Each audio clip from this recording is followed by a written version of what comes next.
Hi, I'm going to be talking today about some interesting things that I've tried recently, trying something new in Washington State, and a couple of these ideas were basically initiatives that I have filed for the legislature. And so if you want to see what I've been doing just over the last week or so, you can go here to the initiatives to the legislature. They have a little website, Secretary of State's office, and they list out all these initiatives that people, these are ideas, draft initiatives that they file with the Secretary of State's office before they go to the AG's office and they pick a title and all that. And I've actually filed 3 just in the last week.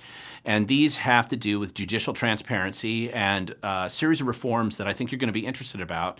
But really the process is what I'd like you to pay attention to, because if I can do it on some of these ideas, my guess is that this will give you some inspiration to try similar ideas yourself.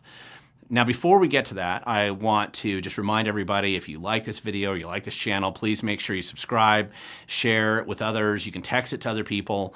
Believe me, I know that Google shadow bans most of these videos in this channel quite a bit, but that doesn't prevent people from being able to see these videos. And if you share it with other people, then I think that every person that sees it, you never know when you can find that new activist or annoy that politician maybe just a little bit more. So with that, let's get back to what I've been talking about when it comes to some of these initiatives. One of the things when you're going to file an initiative to the legislature or to the people and you come up with your idea, you want to focus on a reform idea. There's going to be something that you want to change with how government functions today.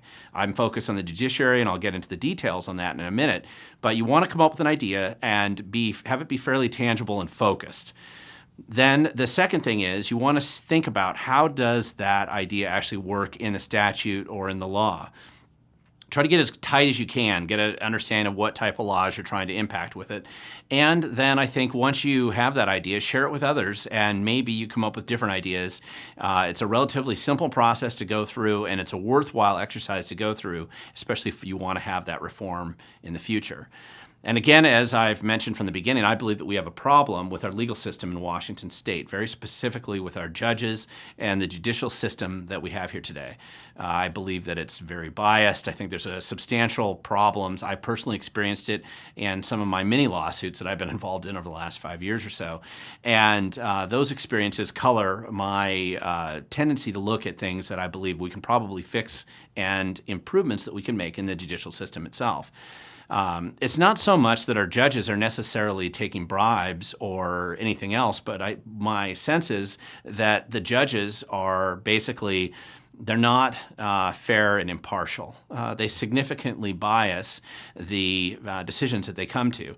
A number of years ago, when I very first became an activist, and I was a little bit more naive at the time, I sat next to a judge at a real estate, it was like a broker's convention locally in Thurston County, and I didn't know who she was. I sat down next to her. She recognized my name because I had been doing a bunch of activism stuff, but she didn't know who I was, so she seemed free to explain to me that she viewed her position as a judge as an effort to take her progressive agenda and push it through in the judicial system. Now, I found that particularly troubling at the time. I find it terrifying right now, particularly when you realize that your future's in the hands of these guys, and if they're just pushing some kind of a woke agenda in their judicial clothes, pretending to be neutral in this process, it can really hurt a lot of people, and it can really bias the outcome.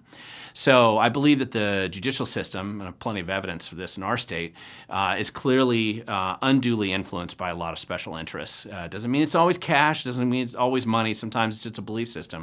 But if your future's at stake and you're in front of one of these judges, you're going to have some problems. So the question is, what can you do about it?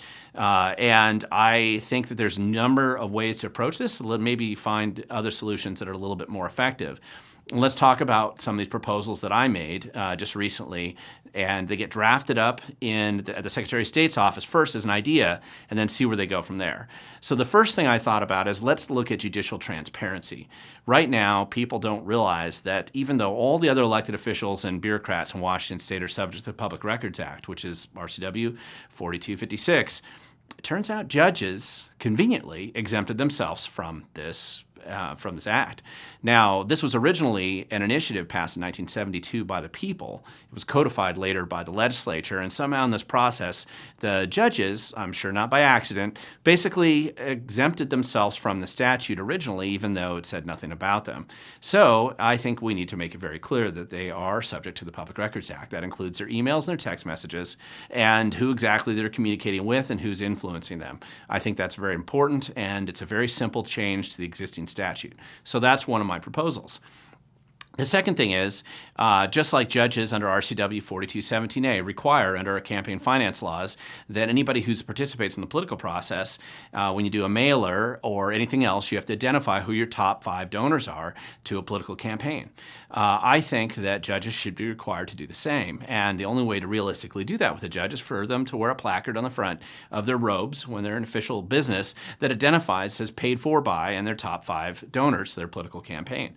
I think that's good transparency. The public needs to know, and I think that would be appropriate for the judges to conform with the statute in a way that other politicians have to anyway.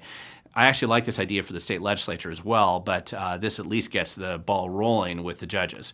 The third idea that I proposed, and I think this is very specifically germane to what we see happening right now in our communities all around the state, is that it requires judges to hold hearings once a quarter where they must sit and listen to people who are survivors or survivors' families, or victims' families, I should say, of from the convicted felons that these judges are early releasing into the community, whether that's the violent sex predators that they're releasing from McNeil Island or just the violent felons that our judges seem addicted to releasing as early as possible in our state.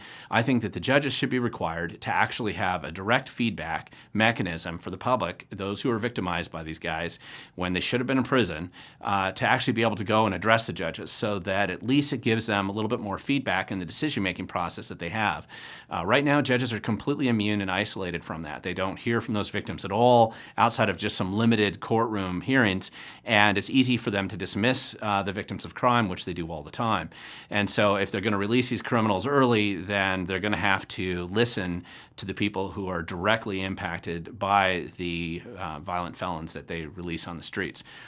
Listen, this thing doesn't change the world, but it's a slight impact, I think, on the judges and starting to add some level of accountability and transparency that currently doesn't exist at all. And I'm not just limited to these ideas. I just like to go through this process initially because it may start with a code reviser right now where they get to review these ideas, codify them. We get to see what they actually look like as a piece of legislation. Obviously, I'm proposing this as an initiative to the legislature, but if I'm unable to get the money to run it as an initiative, or if the idea just doesn't go any further than this, at least it provides a simple outline of a bill idea for the next legislature. Maybe there's some legislators that actually care about transparency in our judicial system, and so they'd be willing to take some of these ideas and propose them as laws. I think it's a good exercise to go through, and I think it's one that we should be willing to go through. Now, I'm going to point out that the initiative process may be the only way that citizens in our state have any effective accountability and control over some of the more rogue elements of our government today. For example, it might be that there's some really good ideas and reforms that we could impose on the Attorney General's office, for example. Perhaps restrain the unlimited budget that office seems to currently operate under and the extortion rackets that they seem to be portraying and their effort to really expand their authority into becoming the thought police with this new proposal that Bob Ferguson has, and just a number of other ideas. My guess is this opens the door, if we really think about it, for other reforms that we can propose there as well. Think about your local prosecutors. Maybe what we need to do is propose creating a commission that tracks exactly how many criminals they choose not to prosecute, what the average sentence length is in a county. I mean, this starts to give us a lot of information that we can start to compile to at least get some objective data on how effective or ineffective some of our other agencies, I think, that are not getting as much scrutiny as they need to be getting, at least from those who care about liberty and freedom and maybe not suffering from as much crime as possible. So there's a lot of opportunities there. There's all other kinds of ideas. You're not really limited to just these ideas that I'm giving you now, but I'll give you an example of one that I'm thinking about filing as well. Remove all state-funded armed security from the governor and the AG's office. After all, make them actually have to go out and fundraise and provide private security for themselves. And that security is going to have to follow the same rules that these two guys actually are proposing that the rest of us follow as they try to destroy our Second Amendment rights and our freedom to defend ourselves in this state. If they're going to take it away from us, then it should be taken away from them. They shouldn't be allowed to go out there and operate with their own state-funded security, carrying firearms that they're not going to allow the rest of us to carry to defend ourselves. I think things like this are just common sense reforms, and that I think that we could propose, and I think that it would make quite a bit of difference, at least somewhat, in the thought process that some of these guys seem to have as they go rogue. But again, you're not limited to this, and just because I propose these as initiatives to the legislature, remember that doesn't make it law. It just means that at least something's been drafted, reviewed by the code revisor, and the Attorney General will have to, they're the office that actually comes up with the basic title or the name of what that idea is going to be. And then it gives you something to work with. If you can't run it as an initiative to the legislature, it's not a bad bill idea to hand off to the legislature. So don't limit yourself.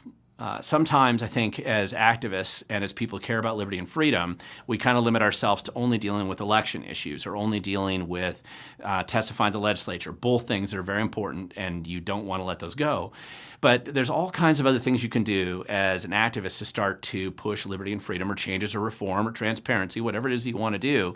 And you don't want to restrict yourself to just the traditional things that everybody has been doing for decades. Find new ways of coming up with ideas or new ways of coming up with reforms, and then use things that already exist, oftentimes very underutilized, I think, like this initiative to the legislature process where you can actually draft up these ideas, get them codified in the sense that they're written in the way that they would be written for the law. And now you have something that you can, if you can't get it as an initiative to the legislature, at least you can hand it off to your favorite legislator to propose next legislative session. And it can be fun. I mean, this is the kind of stuff that you can do and feel like you're coming up with some good ideas, good reforms. A lot of good ideas, a lot of reforms that seemed impossible at some point in time. They all start just like this. Just like some of these proposals that I've made here. When people think the judiciary is untouchable and that you can't actually reform anything.